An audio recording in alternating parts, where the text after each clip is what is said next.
Bonjour, ici Mélanie Raymond. Le certificat de localisation est nécessaire lors d'une transaction immobilière.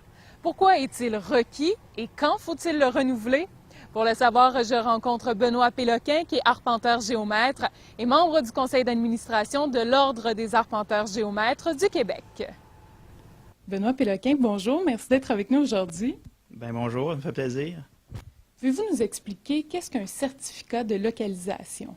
Oui, certainement. Le certificat de localisation, c'est d'abord avant tout un plan et un rapport dans lequel l'arpenteur géomètre va donner son opinion sur la condition, la situation d'un immeuble par rapport à certaines lois et règlements qui peuvent l'affecter. Alors évidemment, ce ne sont pas toutes les lois, tous les règlements que l'arpenteur va vérifier.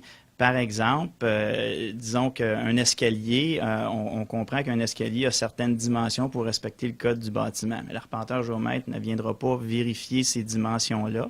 Par contre, l'arpenteur géomètre va venir vérifier si la position de cet escalier-là par rapport aux limites de propriété, c'est conforme à la réglementation municipale. Pourquoi?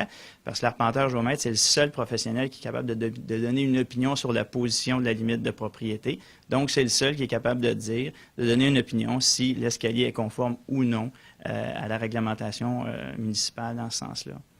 Et pourquoi le certificat de localisation est-il nécessaire lors d'une transaction immobilière? Bien, comme je l'ai déjà expliqué, le certificat de localisation, l'arpenteur géomètre va venir vérifier le contenu. OK? Donc, le contenant plutôt. Alors, on va venir d'abord vérifier les dimensions. On va venir vérifier également s'il n'y a pas des choses qui pourraient venir restreindre l'exercice du droit de propriété, comme par exemple une servitude. Par quelqu'un qui désire acheter une propriété et puis qui désire installer une piscine dans sa cour arrière. Si cette cour arrière-là est traversée par une servitude, on comprend que le projet risque de tomber à l'eau. Donc, c'est important que l'arpenteur géomètre vienne faire ces validations-là physiques sur le terrain. Et quand faut-il refaire un nouveau certificat de localisation?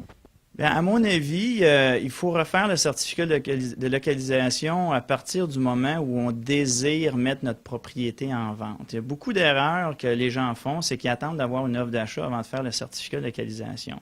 Alors, le problème qu'on voit souvent, c'est que là, il pourrait avoir le certificat de localisation pourrait soulever un problème. Et là, il peut s'écouler plusieurs semaines, voire plusieurs mois pour être capable de régulariser ce problème-là. Alors, à partir du moment où on fait faire le certificat de localisation, à partir du moment où on désire le mettre en vente, si les problèmes sortent, on a le temps de le corriger avant une offre d'achat. Et quels sont les impacts de la réforme cadastrale sur le certificat de localisation? Il faut comprendre que la réforme cadastrale, c'est un énorme chantier. C'était titanesque comme opération. Les arpenteurs géomètres qui se sont mis la main à la pâte pour faire la réforme cadastrale avaient énormément d'ouvrages pour réaliser ça. Alors, en partant, la désignation de l'immeuble change. Alors, l'identification de l'immeuble change. C'est important de venir faire le pont entre l'ancienne désignation et la nouvelle désignation. C'est important aussi de vérifier si le report des dimensions des anciens titres a été fait sur la nouvelle carte cadastrale. Puis c'est important aussi de venir vérifier que ce que la rénovation cadastrale, qui est présumée exacte, nous donne en théorie, on peut la retrouver physiquement sur le terrain. Donc, c'est important de refaire un nouveau certificat de localisation à la suite de la réforme cadastrale? Tout à fait, c'est suggéré, puis pas seulement que par l'Ordre des arpenteurs géomètres du Québec, mais c'est suggéré aussi par la Chambre des notaires.